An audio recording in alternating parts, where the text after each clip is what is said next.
السلام علیکم ورحمۃ اللہ وبرکاتہ۔ امید ہے آپ سب خیر وافیت سے ہوں گے۔ اللہ سبحانہ و تعالیٰ آپ کے ایمان تقوی اور صحت کی بہترین حالت میں رکھے، آمین ثم آمین۔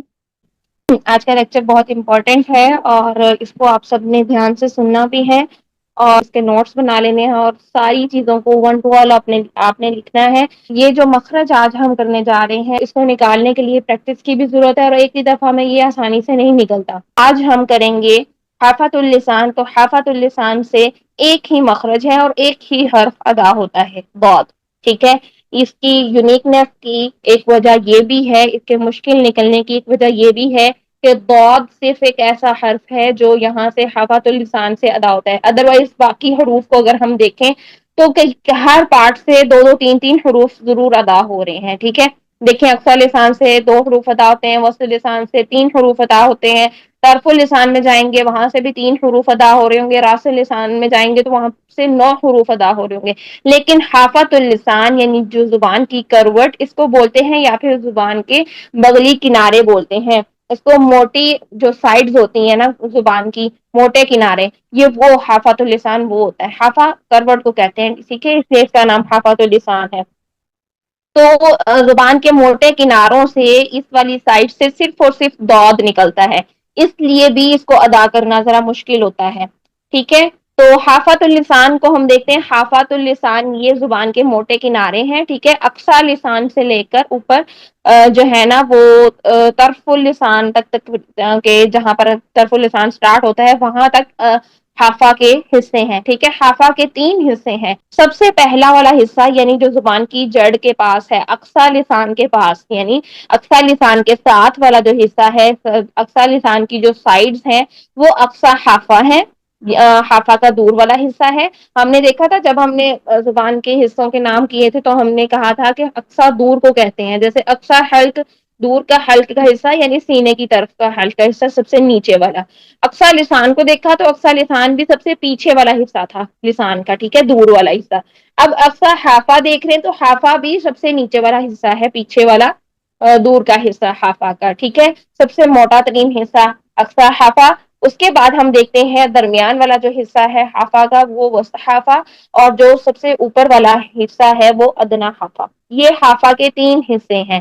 بہرحال ہمیں تو یہ پورا کا پورا حافہ ہی چاہیے، لیکن یہاں پر آپ کو حافہ کے جو حصے ہیں، جو زبان کی حافہ کے حصے ہیں ان کو کروانا بھی ضروری تھا، تاکہ نیکسٹ مخرج کے لیے آپ کو ان کے پارٹس میں سے پتا ہونا چاہیے کہ اقصی حافہ کون سا ہے، وسط حافہ کون سا ہے اور ادنیٰ حافہ کون سا ہے۔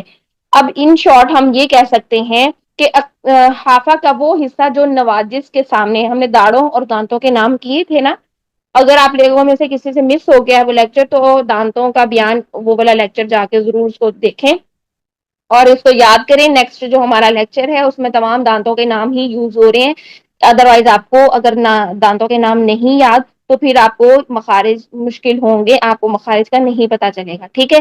تو داڑھوں کے نام ہمارے ضاحک ہے، توہین ہے اور نواجس ہیں۔ تو حافہ کا وہ حصہ جو نواجس کے سامنے ہے، ٹھیک ہے، یہاں پہ زبان ہے ہماری سینٹر میں، تو نواجس کے ساتھ جو حصہ ہے نا حافہ کا وہ ہے اقصی حافہ۔ توہین کے ساتھ جو حصہ ہے حافہ کا وہ وسط حافہ ہے، اور ضاحک کے پاس جو حصہ ہے حافہ کا، زبان کا جو حصہ زبان کی موٹے کنارے ہیں ضاحک کے ساتھ، وہ ہیں ادنیٰ حافہ، ٹھیک ہے۔ تو یہاں پر ہمیں پتہ چل گیا کہ یہ داڑوں کے سائڈز پہ جو زبان کے حصے ہیں، یہ موٹے کنارے وہ داڑوں کے پاس پاس جو ہیں وہ حافہ کے حصے ہیں، اقصی حافہ نواجس کے ساتھ، وسط حافہ توہین کے ساتھ اور ادنیٰ حافہ ضاحک کے ساتھ، ٹھیک ہے۔ اب دیکھتے ہیں ہم ضاد کا مخرج، چونکہ حافۃ اللسان سے ایک ہی مخرج اور ایک ہی حرف ادا ہوتا ہے اور وہ ہے ضاد۔ ضاد کو مخرج کے اعتبار سے حافیہ بھی کہتے ہیں، کیوں؟ کیونکہ یہ حافہ لسان سے ادا ہوتا ہے، ٹھیک ہے۔ تو جب زبان کی کروٹ یا پھر بغلی کنارے اوپر کی داڑوں کے منہوں سے لگیں، اب اوپر کی داڑیں یعنی اوپر والے پیلٹ کی، ظاہر سی بات ہے اب نیچے اوپر دو طرف تو نہیں لگ سکتے نا، تو ضاد موٹا حرف ہے، موٹے حروف کے لیے ہم نے کہا تھا کہ پیچھے سے زبان کی جڑ اوپر کو اٹھاتے ہیں، زبان اوپر کو جائے گی تو اوپر کی داڑیں ہی یوز ہوں گی، ٹھیک ہے۔ تو اوپر کی داڑوں کے لگے، اب چاہے وہ یعنی یہ 5 داڑیں ادھر ہیں، 5 داڑیں ادھر ہیں، رائٹ پہ 5 داڑیں اور لیفٹ پہ 5 داڑیں، ٹھیک ہے۔ ہم نے دیکھا تھا ٹوٹل ہمارے پاس ہمارے منہ میں جو ہے وہ 20 داڑیں ہوتی ہیں، 10 اوپر 10 نیچے، 5 لیفٹ سائڈ پر، 5 رائٹ سائڈ پر، پھر 5 نیچے رائٹ سائڈ پر، اور پھر 5 نیچے لیفٹ سائڈ پہ. ٹھیک ہے، تو یہ کل ملا کے ہمارے پاس ہماری جو داڑیں ہیں وہ 20 ہیں. اب یہ جو اوپر کی ساری داڑیں ہیں نا، ان کے سائڈ پر، ان کے ساتھ جب زبان کا یہ ہافا جب حافۃ اللسان اوپر کی داڑ لگے تو ضاد ادا ہوتا ہے. اب چاہے یہ دائیں سائڈ پر ایک سائڈ پر لگ جائے، یعنی یہ حافہ کا دائیں والا حصہ دائیں سائڈ کے اوپر کی داڑوں، تب بھی ٹھیک ہے. اگر بائیں سائڈ پر، یعنی صرف ایک طرف بائیں سائڈ پر حافہ کا حصہ، تو بھی ٹھیک ہے. اگر دونوں سائڈس پہ لگتا ہے، دونوں اوپر دونوں طرف حافہ کی زبان کی، تو یہ تب بھی ٹھیک ہے. ٹھیک ہے، خواہ دائیں طرف لگے یا بائیں طرف یا پھر دونوں طرف. ٹھیک ہے، جن کی زبان تو چوڑی ہوتی ہے نا، یہاں سے ان کی چوڑائی زیادہ ہوتی ہے، ان کے تو دونوں سائڈ پہ لگ جاتا ہے. لیکن کچھ لوگ ہوتے ہیں جن کی زبان کی چوڑائی تھوڑی کم ہوتی ہے، باریک ہوتی ہے زبان. ٹھیک ہے، تو وہ پھر کیا ہوگا کہ ان کے لیے ضاد کا مخرج دونوں سائڈ پہ لگانا مشکل ہے. وہ چاہے بائیں طرف لگا لیں چاہے دائیں طرف لگا لیں. اگر بائیں طرف لگاتے ہیں تو زیادہ ایزی رہے گا. ضاد کے مخرج کے لیے ضروری بات یہ ہے کہ آپ نے جو پریشر دینا ہوتا ہے وہ حافہ کے اوپر پریشر دینا ہوتا ہے. زبان کے موٹے کناروں کے اوپر آپ نے پریشر دینا ہوتا ہے. جو یہاں پر آپ کو گرین پارٹ نظر آ رہا ہے، یہاں پر پریشر دینا ہوتا ہے. اوپر داڑوں کے ساتھ جب ہم زبان کی موٹی سائڈ کو داڑوں کے مت لگاتے ہیں تو پریشر یہاں زبان کو لگانے سے آنا چاہیے. اگر ہم پریشر فرنٹ پہ لگاتے ہیں، جو آپ کو یلو پارٹ میں نظر آ رہا ہے، یہ فرنٹ سائڈ پر اگر پریشر لگاتے ہیں تو ہمارا ضاد کا مخرج غلط ہو جاتا ہے، ضاد کا مخرج ٹھیک نہیں ہوتا. تو اس چیز کو سمجھنا ضروری ہے کہ جو ہم نے پریس کرنا ہے زبان پہ، جو پریشر ڈالنا ہے، جو دباؤ لے کر آنا ہے، وہ کہاں لے کر آنا ہے؟ وہ اوپر جب کے ساتھ لگائیں گے تو اس حصے پر، زبان کی حافہ پر ہم نے وہ پریشر لے کر آنا ہے.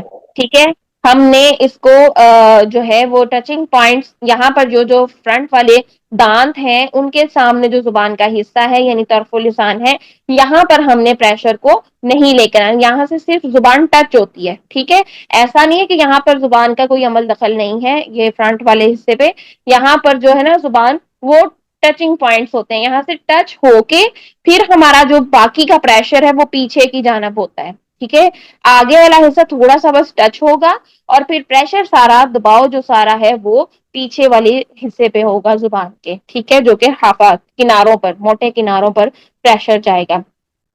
اب نیکسٹ دیکھیں، تو جب ہم اس حصے پر، اس پارٹ پر پریشر ڈالتے ہیں تو ہماری زبان کی جڑ بھی اوپر کو اٹھ جاتی ہے، ہمارے زبان کا درمیان بھی اوپر اٹھا ہوا ہوتا ہے. یہ جو زبان کی سائڈز ہیں یہ ساتھ لگی ہوئی ہوتی ہیں. تو کیا ہوتا ہے، ہمارا تالو جو یہ والا حصہ ہوتا ہے یہ لاک ہو جاتا ہے. یہ آگے والا جو حصہ ہے، یہاں پر یہ جو آپ کو زبان ٹچ ہوتی نظر آ رہی ہے، یہ صرف ٹچنگ پوائنٹ ہے.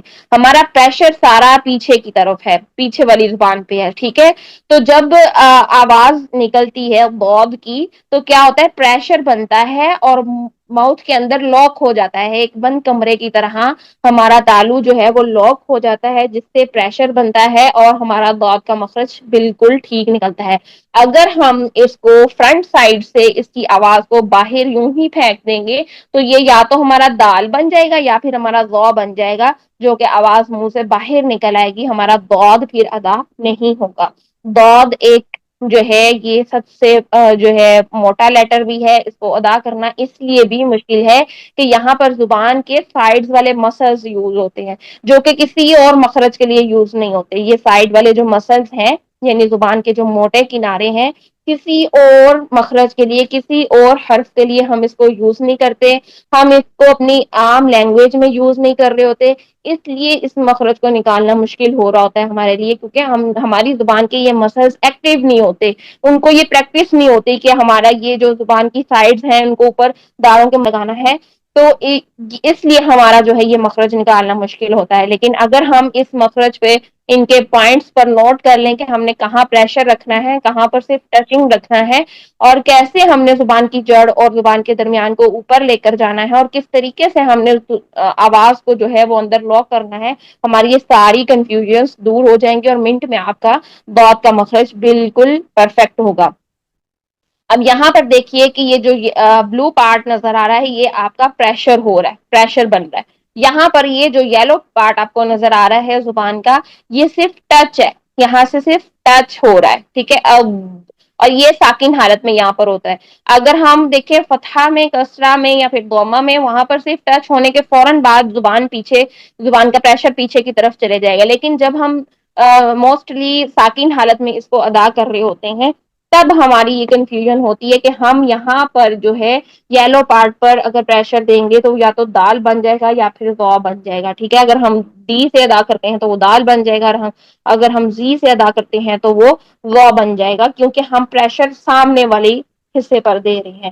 تو اگر ہم پریشر سامنے والے حصے پر نہیں دیں گے تب ہی ہمارا مخرج جو ہے وہ پرفیکٹ نکلے گا.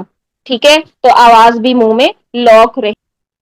اچھا، اس میں کیا ہونا چاہیے، کیا نہیں ہونا چاہیے، اور کیسے ہم اس کو ادا کریں گے، اس کی مشق کیسے کریں گے، یہ سارا کچھ انشاءاللہ ہم دیکھیں گے. ویڈیو کو آپ نے جو لیکچر ہے وہ پورا اینڈ تک دیکھنا ہے. ٹھیک، اب دیکھیے اگر ہم فرنٹ سائڈ پر اس کا پریشر لے کر آتے ہیں تو جو بات میں نے ابھی کی کہ بعد کا مخرج خراب ہو جاتا ہے، وہ پھر دال یا ض بن جاتا ہے. ٹھیک، تو ہم نے پریشر کہاں رکھنا ہے، یہ پوزیشن بالکل ٹھیک ہے. پریشر ہمارا پیچھے کی جانب ہونا چاہیے، آگے والا حصہ صرف ٹچ ہلکا سا مائنر سا ٹچ رہنا چاہیے تاکہ ہماری آواز جو ہے وہ لاک رہے.